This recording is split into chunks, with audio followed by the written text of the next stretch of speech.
You are welcome to the third part of the chapter Land, Soil, Water, Natural Vegetation and Wildlife Resources.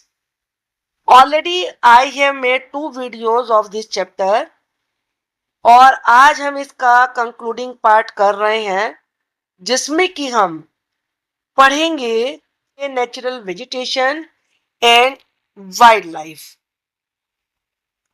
Some school children were visiting an exhibition.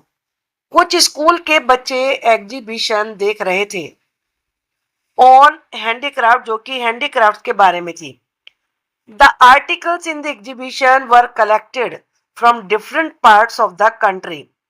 और जो article जो चीजें exhibition में display की गई थी वो country के अलग अलग हिस्सों से कलेक्ट की गई थी.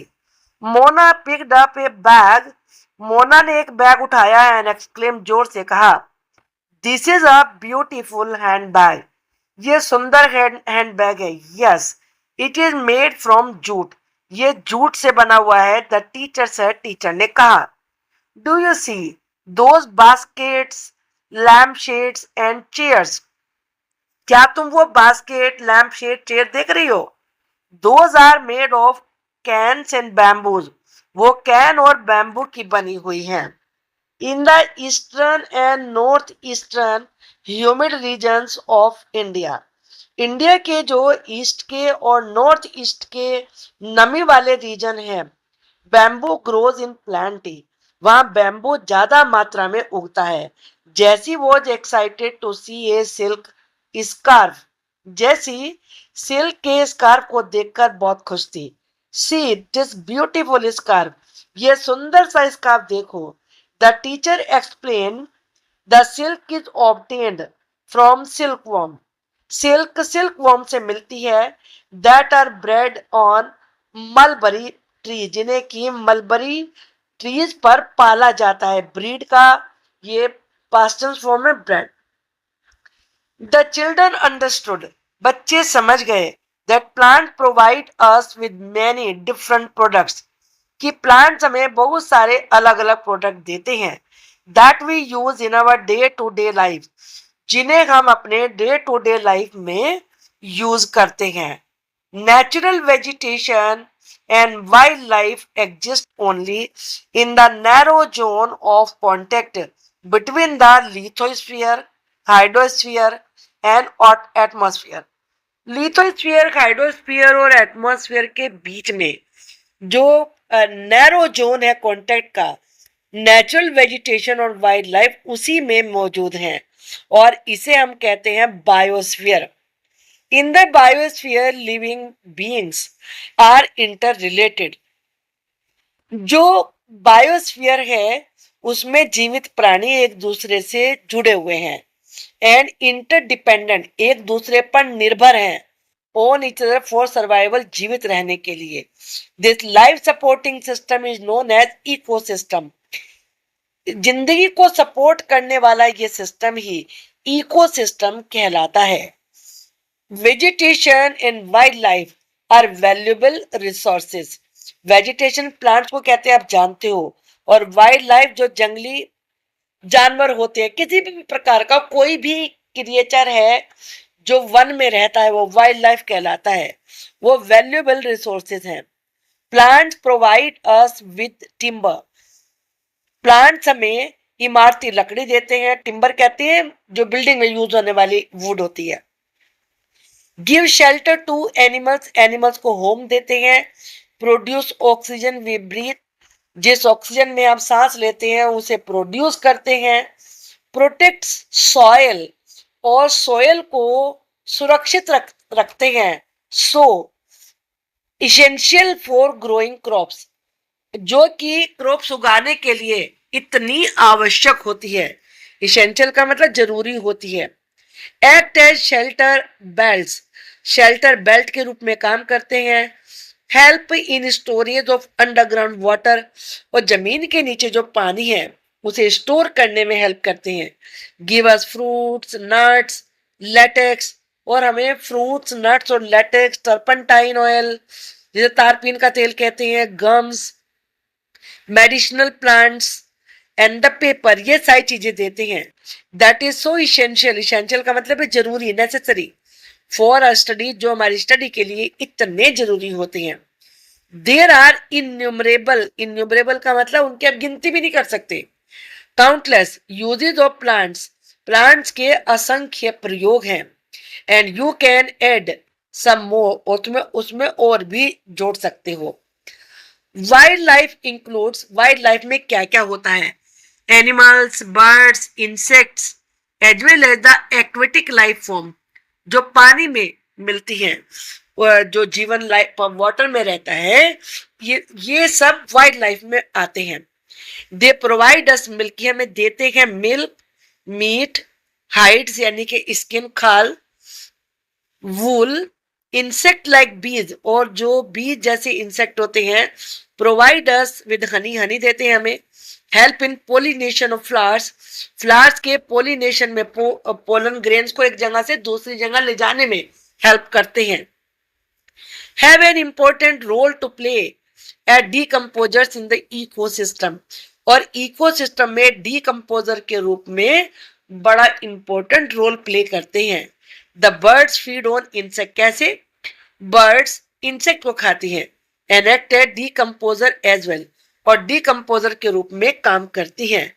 Vulture due to its ability to feed on dead life stock, और वल्चर आप जानते हो कि जो भी मरे हुए होते हैं प्राणी, उनको खाता है, उसकी ये एबिलिटी है, उसे वही पसंद है।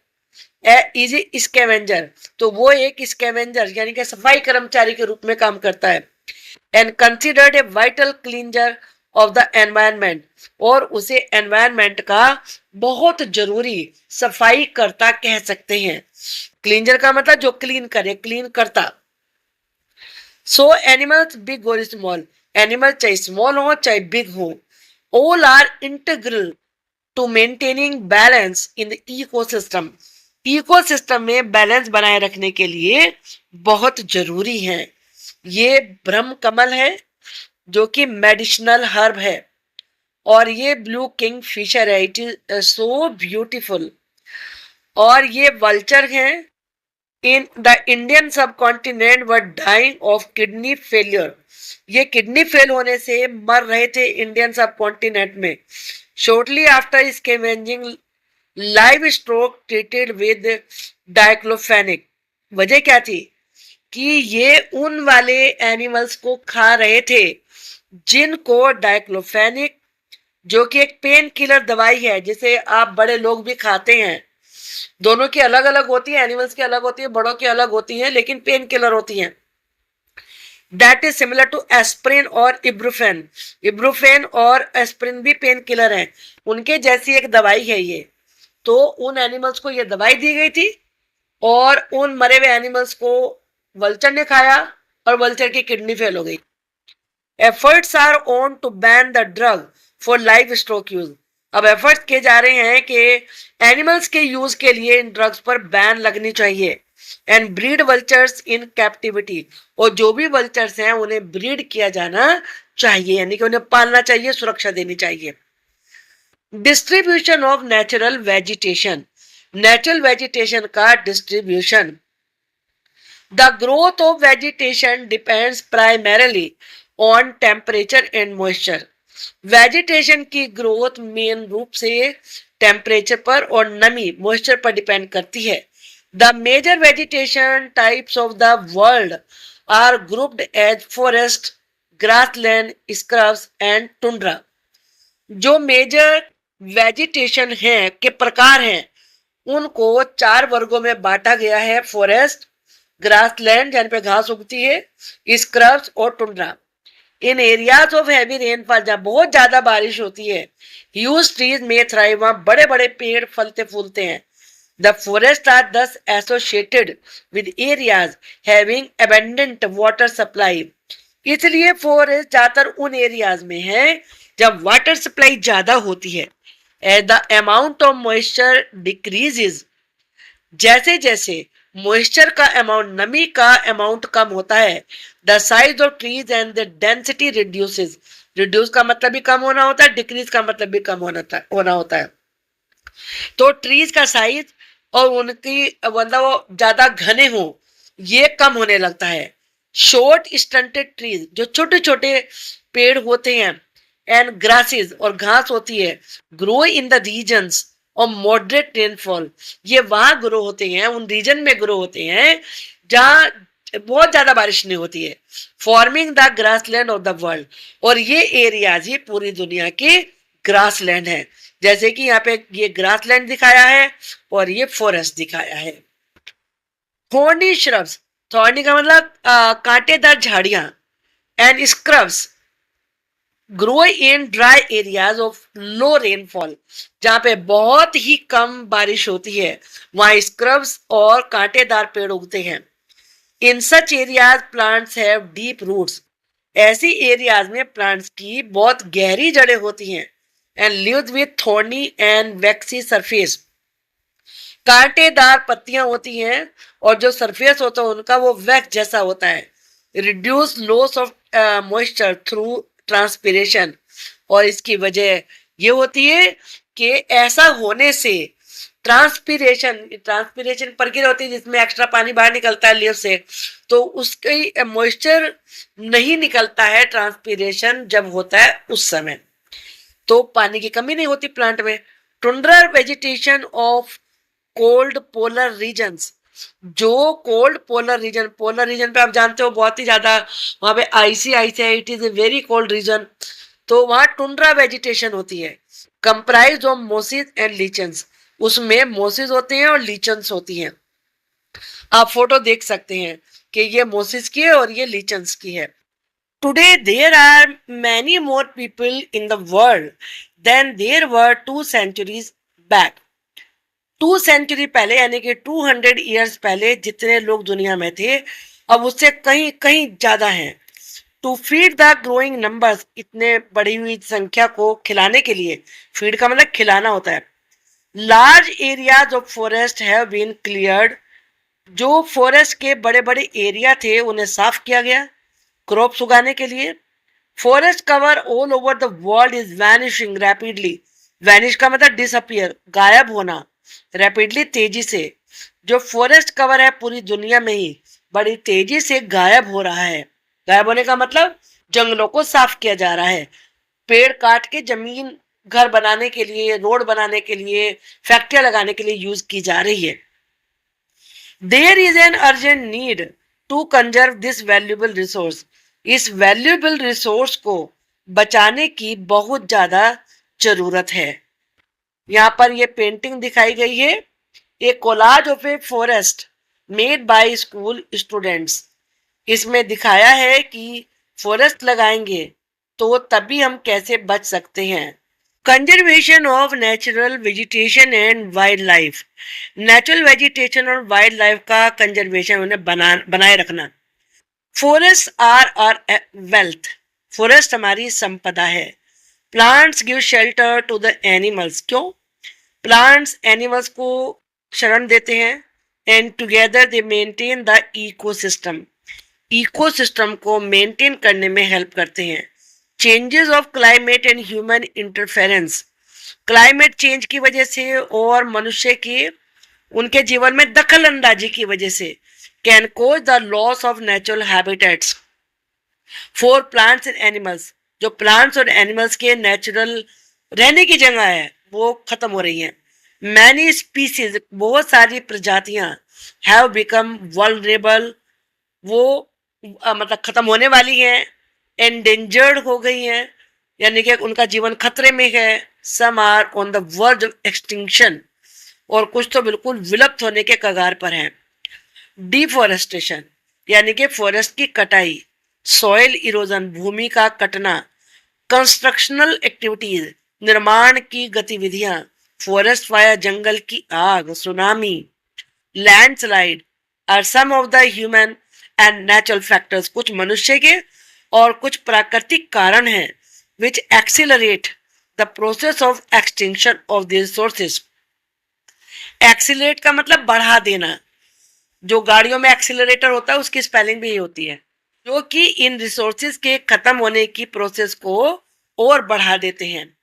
One of the major concern, concern का मतलब चिंता, मेन चिंता एक ये भी है, the poaching which result in a sharp decline in the number of particular species, कि जो विशेष प्रजातियां हैं किसी किसी चीज की, उनकी पोचिंग होने से, उन्हें पकड़ने से, अपने सेल्फ इंटरेस्ट के लिए, अपने फायदे के लिए, उसकी वजह से उनमें कमी आ रही है। पोचिंग का मतलब होता है hunting for self interest. The animals are poached for collection, animals को पोच किया जाता है उनका कलेक्शन करने के लिए। इलीगल ट्रेड ऑफ हाइड्स, उनकी खाल, त्वचा, नेल्स, टीथ, होर्न, सींग, फेदर्स का बिजनेस करने के लिए। Some of these animals are tiger, जिनकी पोचिंग की जाती है उनमें से कुछ एनिमल्स हैं tiger, lion, elephant, deer, black buck, crocodile, rhinoceros and snow leopard, ostrich और पिकॉक, इनकी पोचिंग की जाती है, इनका जीवन खतरे में है। These can be conjured by increasing awareness, जागरूकता लाकर इन्हें बचाया जा सकता है। नेशनल पार्क्स, राष्ट्रीय पार्क्स, वाइल्ड लाइफ सैंक्चुअरीज बनाई जानी, सैंक्चुअरी का मतलब होता है अभयारण्य जहां पर वो निडर होकर घूम सके। Biosphere reserves are made to protect our natural vegetation, जो हमारी नेचुरल प्लांट्स हैं, वाइल्ड लाइफ है, एनिमल्स हैं, उन्हें बचाने के लिए ये 3 चीजें बनानी चाहिए, national parks, wildlife sanctuaries और biosphere reserves. Conservation of creek, अब क्रीक्स क्या होती हैं? क्रीक्स भी पानी की धारा होती है, लेकिन ये वो पानी की धारा होती है जो नेचुरल होती है। एक तो नहरें बनाई जाती हैं, वो भी पानी की धारा ही होती हैं, लेकिन जो मैन मेड नहीं है वो क्रीक कहलाते हैं। कई बार ये खाली रेनी सीजन में ही शुरू होते हैं। Lakes, wetlands is necessary to save the precious resource from depletion, खत्म होने से बचाने के लिए जो प्रीशियस सोर्सेज ऑफ वाटर के, जैसे क्रीक्स है, लेक्स है, वेटलैंड्स हैं, इन्हें बचाना बहुत जरूरी है। There is a balance in the environment, environment में तभी संतुलन रहता है if the relative number of species is not disturbed, अगर किसी भी प्राणी के जो एक निश्चित संख्या है वो खत्म ना हो। Human activities in several parts of the world have disturbed the natural habitats में बहुत सारे स्पीसीज के उसके घातक परिणाम हुए हैं।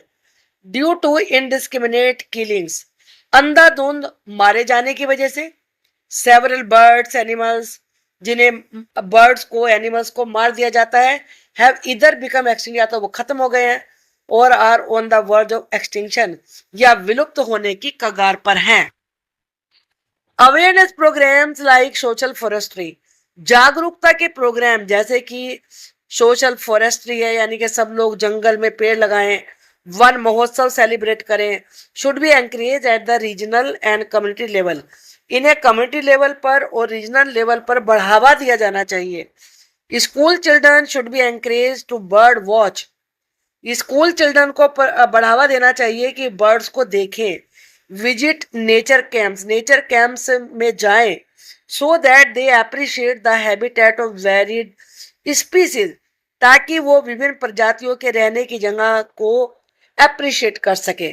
Many countries have passed laws against the trade as well as killing of birds and animals, बहुत सारी कंट्रीज ने बर्ड्स और एनिमल्स के मारने या उनका बिजनेस करने पर रोक लगा दी है, रोक लगाने के लिए कानून बना दिए हैं। In India, killing lions, tiger, deer, great Indian bustards and peacocks is illegal. ये गैर कानूनी है। पीकॉक को मारना, इंडियन बस्टर्ड्स को मारना, डियर, टाइगर, लॉयन को मारना। An international convention CITES has been established. ये इंटरनेशनल कन्वेंशन बनाई गई है that lists several species of animals and birds, जिन्होंने बहुत सारे एनिमल्स, बर्ड्स की लिस्ट तैयार करी है। which trade is prohibited, prohibited का मतलब है स्टॉप्ड, जिनमें बिजनेस करना रोक दिया गया है। Conservation of plants and animals is an ethical duty of every citizen, ethical का मतलब होता है नैतिक, हर व्यक्ति की ये नैतिक ड्यूटी है कि वो प्लांट्स की और एनिमल्स की रक्षा करे। A herd of elephants in Kaziranga national park, और ये हर्ड ऑफ चीतल्स अब नेशनल पार्क क्या होता है? A natural area designated to protect the ecological integrity of one और more ecosystems for the present and the future generation. National park वो होते हैं जहां पर किसी एरिया में रहने वाले सभी जीव जंतुओं की सुरक्षा की जाती है ताकि इकोसिस्टम को मेंटेन रखा जा सके। अब बायोस्फीयर रिजर्व क्या होते हैं? Series of protected areas link through a global network, कि ऐसे प्रोटेक्टेड एरियाज जो कि एक नेटवर्क से लिंक्ड हैं वर्ल्ड लेवल पे, ग्लोबल का मतलब वर्ल्ड लेवल पे, intended to demonstrate the relationship between the conservation and development, ताकि वो डेवलपमेंट और कंजर्वेशन के बीच के रिश्ते को डिमोन्स्ट्रेट कर सके। अभी आपने CITES के बारे में पढ़ा, इसकी फुल फॉर्म है the convention on international trade in endangered species of wild life fauna and flora. ये इंटरनेशनल एग्रीमेंट है बहुत सारी गवर्नमेंट के बीच में। इसका एम क्या है? ये सुनिश्चित करना कि international trade in specimens of wild animals and plant does not threaten their survival, कि इंटरनेशनल ट्रेड जो कुछ भी प्रकार के एनिमल्स और प्लांट्स में किया जा रहा है वो उनके सर्वाइवल के लिए चुनौती तो नहीं है। रफली 5,000 species of animals and 20,000 species of plants are protected. इसमें 5,000 प्रकार के एनिमल्स और 28,000 प्रकार के प्लांट्स की सुरक्षा की गई है। Bears, dolphins, cacti, corals, orchids and aloes are some examples. I hope कि आपको ये लेसन समझ में आ गया होगा। अगर आपको मेरा पढ़ाया हुआ पसंद आता है तो प्लीज आप चैनल को सब्सक्राइब कर रहिए। मैं इसके लेसन के क्वेश्चन आंसर की वीडियो भी जल्दी ही बनाऊंगी। Thank you.